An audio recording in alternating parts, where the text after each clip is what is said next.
সরস্বতী পূজার দিনে ছেলের গন্ধর্ব বিয়ের অভিলাষ। আমি হতবাক হয়ে গেলাম যখন ছেলে আমার চোখে চোখ রেখে বলল, মা, ছোটবেলায় পড়েছিলাম গন্ধর্ব বিয়ে হয় ফুলের মালা বদল করে। আজ সরস্বতী পূজার দিনে আমি তোমাকে বিয়ে করতে চাই, তুমি আমার স্ত্রী হিসেবে জীবন কাটাও। সরস্বতী পূজার দিন আমাদের বাড়ির কাছেই পূজা হয়। ছেলে আমাকে হলুদ রঙের শাড়ি কিনে দিল। মা, তোমার জন্য সে শাড়ি এগিয়ে দিল আমার দিকে। আমি অবাক, এত দামি শাড়ি কিনলি কেন? পূজায় পড়বে, সে বলল। সরস্বতী মায়ের পূজা, তুমিও মা, তোমাকেও সাজাতে চাই আজগো। আমি শাড়ি পরলাম।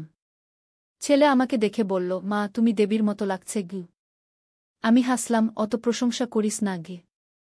পূজার মণ্ডপে যাওয়ার আগে সে আমাকে বসতে বলল তার ঘরে। আমি বসলাম বিছানায়। কি ব্যাপার? এখন তো বেরোতে হবে গু। হঠাৎ আমার হাতে একটা ফুলের মালা পরিয়ে দিল। গোলাপ আর গাদার মালা, সুন্দর গন্ধ। আমি বললাম, এটা কি জন্য? সে আরেকটা মালা নিজের গলা পরল। তারপর আমার চোখে চোখ রেখে বলল, মা, ছোটবেলায় পড়েছিলাম গন্ধর্ব বিয়ে হয় ফুলের মালা বদল করে। আজ সরস্বতী পূজার দিনে আমি তোমাকে বিয়ে করতে চাই, তুমি আমার স্ত্রী হিসেবে জীবন কাটাও। পূজার ঘণ্টার শব্দ বাইরে থেকে ভেসে আসছিল। আমি মালা ছিঁড়ে ফেলতে ফেলতে বললাম, তুই পাগল হয়ে গেছিস। আমার নিজের সন্তান, তোকে জন্ম দিয়েছি আমি। কিভাবে তুই এমন কথা বলতে পারিস? আমি জানি মা, কিন্তু যা অনুভব করি তাই বলছি, সে বলল। আর একটা কথা বলবি না? আমি চিৎকার করে উঠলাম। আমি পূজা করতে যাচ্ছি না গিয়ে আমি নিজের ঘরে গিয়ে ঢুকে দরজা বন্ধ করে দিলাম। এই গল্পটি সম্পূর্ণ শুনলে আপনাদের পানি অটোমেটিক বের হয়ে যাবে, সো যত দ্রুত সম্ভব হাতের কাছে টিস্যু নিয়ে বসে পড়ুন। বিছানার চাদর যেন নষ্ট না হয় সেটা সম্পূর্ণ খেয়াল রাখার অনুরোধ জানিয়ে গল্পটি এখন শুরু করব। তার আগে সর্বশেষ অনুরোধ, দয়া করে এমন পানি বের করার গল্প নিয়মিত শুনতে আমাদের চ্যানেলটি সকলেই সাবস্ক্রাইব করুন। ধন্যবাদ। হ্যালো বন্ধুরা, আমার নাম মধুমিতা সেন। আমার বয়স 40 বছর। আমার স্বামীর নাম সুদীপ সেন, বয়স 43 বছর। আমাদের 2 সন্তান, শায়েন আর অনিকা। শায়েন 18 বছর বয়সী, কলেজে পড়ে। অনিকা 10 বছর বয়সী, স্কুলে যায়। আমার এই গল্পটা শুরু হলো গত বছরের সরস্বতী পূজার দিন থেকে। সেদিন সকালেই আমার ছেলে শায়েন আমাকে হলুদ রঙের একটা দামি শাড়ি এনে দিল। আমি অবাক হয়ে জিজ্ঞেস করলাম, এত দামি শাড়ি কেন কিনেছিস? সে বলল, আজ সরস্বতী পূজা, তুমি এই শাড়িটা পরবে গু। আমি শাড়িটা পরলাম। দেখতে সত্যিই খুব সুন্দর লাগছিল। শায়েন আমাকে দেখে বলল, মা, তুমি দেবীর মতো লাগছে গু। পূজার মণ্ডপে যাওয়ার আগে সে আমাকে তার ঘরে বসতে বলল। আমি গিয়ে বিছানায় বসলাম। হঠাৎ সে গোলাপ আর গাদার একটা সুন্দর মালা আমার হাতে পরিয়ে দিল। এটা কি জন্য? আমি জিজ্ঞেস করলাম। সে নিজের গলায়ও একটা মালা পরল। তারপর আমার চোখে চোখ রেখে যা বলল তা শুনে আমার মাথা ঘুরে গেল। মা, ছোটবেলায় পড়েছিলাম গন্ধর্ব বিয়ে হয় ফুলের মালা বদল করে। আজ সরস্বতী পূজার দিনে আমি তোমাকে বিয়ে করতে চাই, তুমি আমার স্ত্রী হিসেবে জীবন কাটাও। আমি মালা ছিঁড়ে ফেলে দিয়ে চিৎকার করে বললাম, তুই পাগল হয়ে গেছিস? আমি তোর মা। তোকে জন্ম দিয়েছি আমি। কিভাবে তুই এমন কথা বলতে পারিস? সে শান্ত গলায় বলল, আমি জানি মা, কিন্তু যা অনুভব করি তাই বলছি গু। আর একটা কথা বলবি না? আমি রেগে গিয়ে নিজের ঘরে চলে গেলাম। দরজা বন্ধ করে দিলাম। সেদিন আর পূজায় যাইনি। সারাদিন ঘরে বসে কাঁদলাম। ভাবলাম, আমার ছেলেটা কি হয়ে গেল? কেন এমন কথা বলল? সন্ধ্যার দিকে স্বামী সুদীপ বাড়ি এলো। আমি তাকে সব বললাম। সে খুব রেগে গিয়ে সাইনকে ডেকে আনল। তুই কি বলেছিস তোর মাকে? সুদীপ চিৎকার করে জিজ্ঞেস করল। শায়েন মাথা নিচু করে দাঁড়িয়ে রইল। কিছু বলল না। উত্তর দে, সুদীপ আরও জোরে বলল। সেদিন রাতে আমরা 3 জনে বসে অনেক কথা বললাম। শায়েন বলল যে সে নাকি আসলে আমাকে একটা সারপ্রাইজ দিতে চেয়েছিল। কিন্তু তার কথাগুলো খুব ভুলভাবে বেরিয়েছে। আসলে মা, আমি তোমাকে বলতে চেয়েছিলাম যে আমার প্রেমিকা আছে। আমি তাকে বিয়ে করতে চাই। কিন্তু তার আগে তোমার কাছ থেকে আশীর্বাদ নিতে চেয়েছিলাম। গন্ধর্ব বিয়ের কথা বলে আসলে তোমাকে বোঝাতে চেয়েছিলাম যে প্রেম করে বিয়ে করলে কোনো সমস্যা নেই গি। আমি অবাক হয়ে বললাম, তাহলে এভাবে বললি কেন? আমি নার্ভাস হয়ে গিয়েছিলাম মা। কথাগুলো ভুলভাবে বেরিয়ে গেছে গি। পরদিন সকালে শায়েন তার প্রেমিকা প্রিয়াকে নিয়ে এলো। সুন্দর মেয়ে, ভালো পরিবারের। আমার ভালো লেগে গেল। কিন্তু সেদিন থেকে অদ্ভুত কিছু ঘটনা ঘটতে শুরু করল আমাদের বাড়িতে। প্রথমে মনে হল বাড়িতে কেউ একজন লুকিয়ে থাকে। রাতের বেলা অদ্ভুত শব্দ হয়। দরজা জানালা আপনা আপনি খুলে যায়। একদিন রাতে অনিকা কাঁদতে কাঁদতে আমার কাছে এলো। মা, আমার ঘরে কেউ একজন দাঁড়িয়ে আছে গিয়ে। আমি তার ঘরে গিয়ে দেখি কেউ নেই, কিন্তু জানালা খোলা। তুই হয়তো স্বপ্ন দেখেছিস, আমি তাকে বললাম। কিন্তু পরদিন আবার একই ঘটনা। এবার আমি নিজেই দেখলাম বারান্দায় একটা ছায়ামতো কিছু একটা। সুদীপকে বললাম। সে বলল, তুমি বেশি চিন্তা করছ, কিছু নেই গি। কিন্তু আমার মনে হচ্ছিল কিছু একটা আছে, কিছু একটা ভুল আছে। একদিন প্রিয়া আমার কাছে এসে বলল, আন্টি, আমি সায়নের সাথে কথা বলতে গিয়েছিলাম, কিন্তু সে খুব অদ্ভুত ব্যবহার করছে। মনে হচ্ছে অন্য কেউ গে। কী রকম? আমি জিজ্ঞেস করলাম। মানে, সে আমার সাথে কথা বলছে ঠিকই, কিন্তু তার চোখে একটা অদ্ভুত ভাব, যেন সে আমাকে চিনতে পারছে না গি। আমার ভেতরে একটা অস্বস্তি কাজ করতে লাগল। শাইনকে ভালো করে খেয়াল করতে শুরু করলাম। দেখলাম সত্যিই সে আগের মতো নেই। কথাবার্তা, চালচলন সবকিছুই যেন পাল্টে গেছে।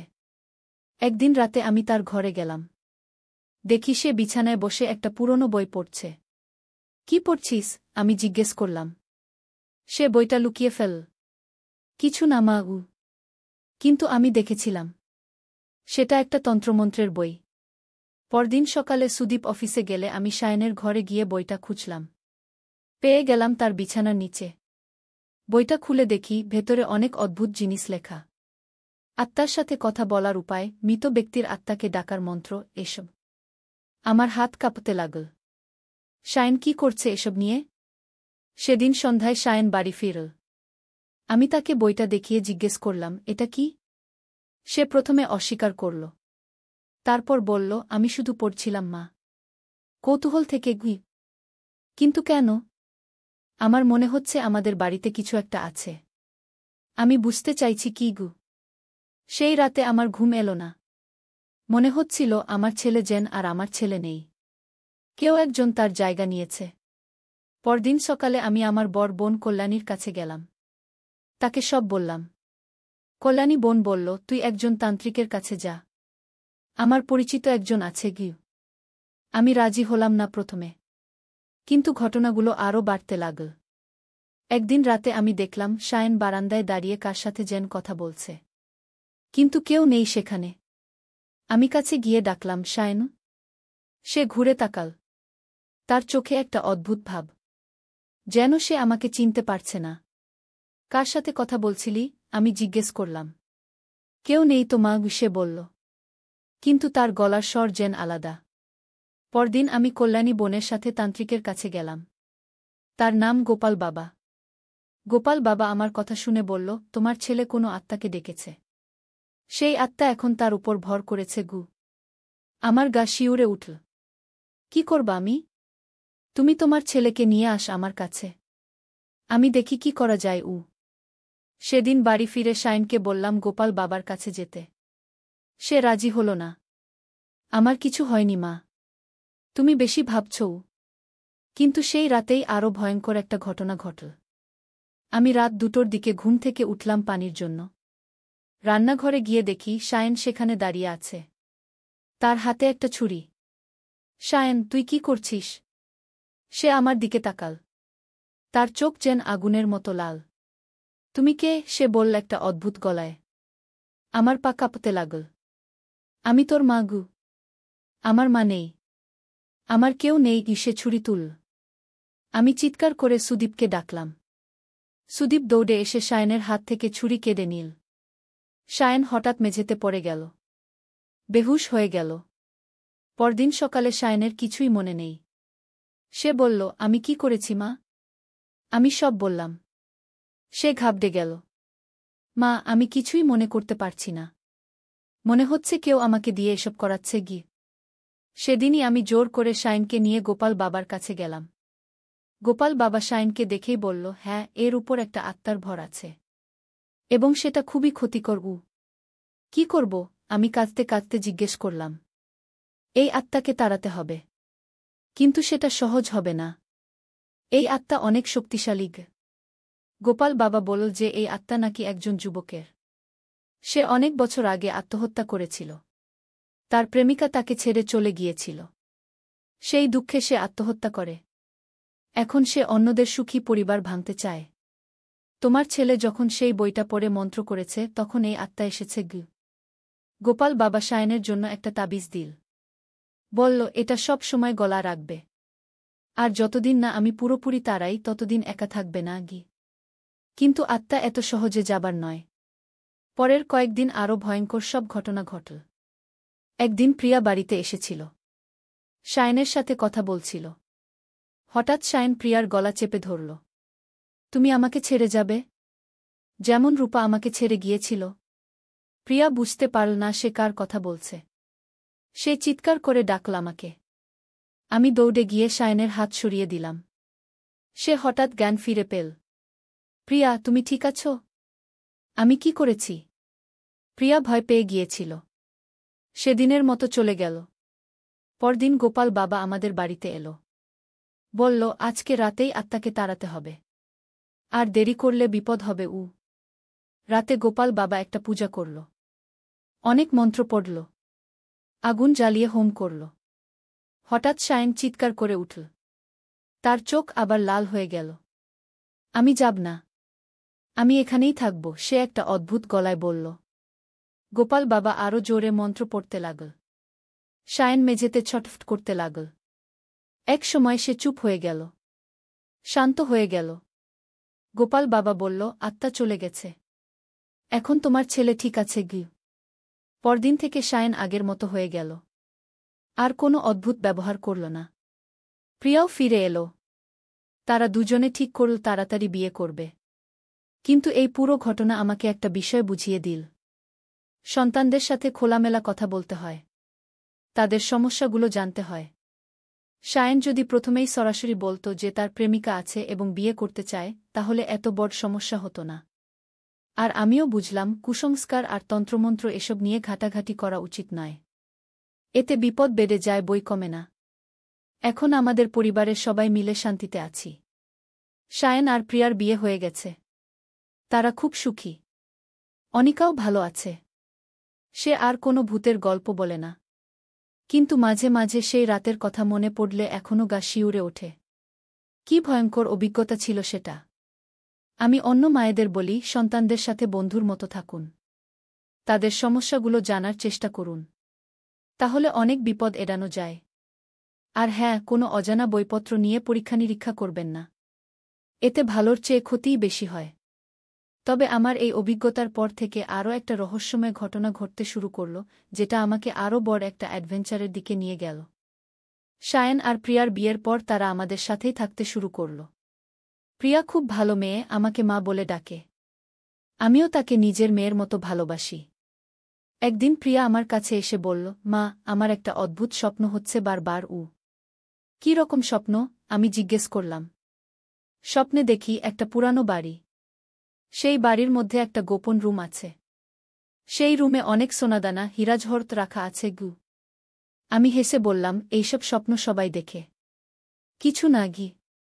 কিন্তু প্রিয়া বলল, না মা, এই স্বপ্নটা খুব স্পষ্ট। আমি সেই বাড়িটা চিনি। এটা আমাদের পুরানো বাড়ি, যেখানে আমার দাদুর দাদা থাকতেন।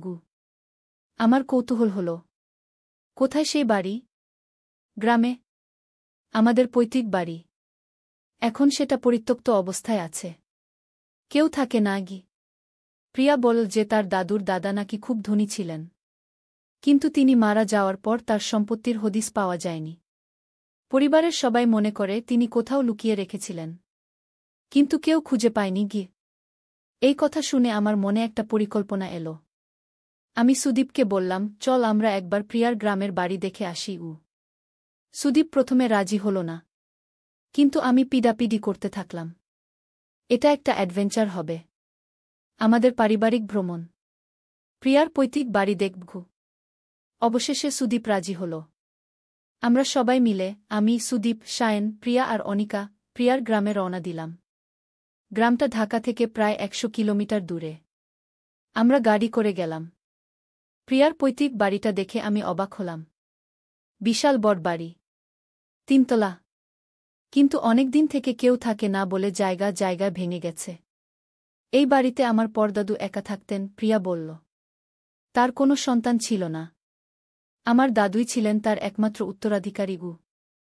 আমরা বাড়ির ভেতরে ঢুকলাম। অনেক রুম, সব ফাঁকা।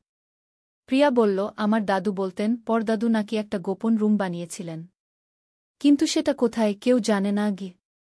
আমরা পুরো বাড়ি ঘুরে দেখলাম, কিন্তু কোনো গোপন রুম পেলাম না। সন্ধ্যার দিকে আমরা গ্রামের একটা হোটেলে থাকার ব্যবস্থা করলাম। পরদিন আবার বাড়িতে গিয়ে খোঁজাখুঁজি করব ভাবলাম। সেই রাতে প্রিয়া আবার সেই স্বপ্ন দেখল, কিন্তু এইবার আরও বিস্তারিত। সকালে সে আমাকে বলল, মা, স্বপ্নে দেখলাম গোপন রুমটা বাড়ির নিচতলায়। রান্নাঘরের পেছনে একটা দেয়াল আছে। সেই দেয়ালের ভেতরে তুই কি করে এত নিশ্চিত হলি? আমি জিজ্ঞেস করলাম।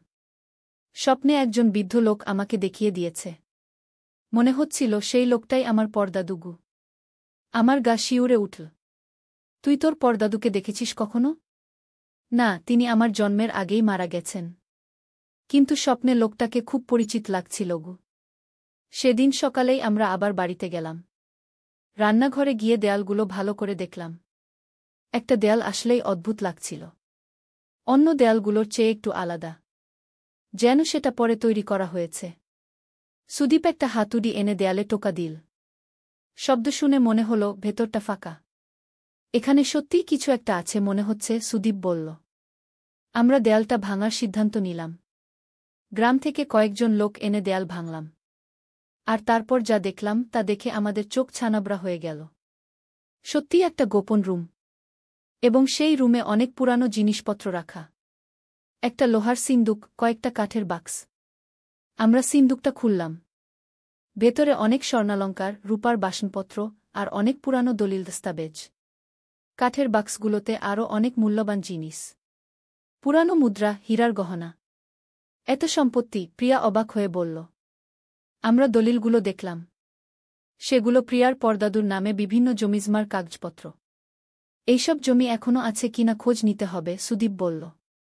আমরা সব জিনিসপত্র সয়ত্নে নিয়ে হোটেলে ফিরলাম। পরদিন স্থানীয় রেজিস্ট্রি অফিসে গিয়ে দলিলগুলো যাচাই করলাম। দেখা গেল অনেকগুলো জমি এখনও প্রিয়ার পরিবারের নামেই আছে। কিন্তু অনেকদিন থেকে কেউ দেখাশোনা করে না বলে অন্যরা দখল করে রেখেছে।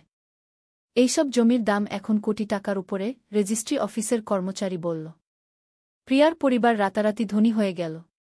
কিন্তু এখানেই শেষ নয়। আরও রহস্য বাকি ছিল। সেই রাতে প্রিয়া আবার স্বপ্ন দেখল। এইবার সেই বৃদ্ধ লোক তাকে বলল, আরও একটা জায়গায় সম্পত্তি লুকিয়ে রেখেছি। শহরের বাড়িতে। কোন শহরের বাড়ি? প্রিয়া স্বপ্নে জিজ্ঞেস করল।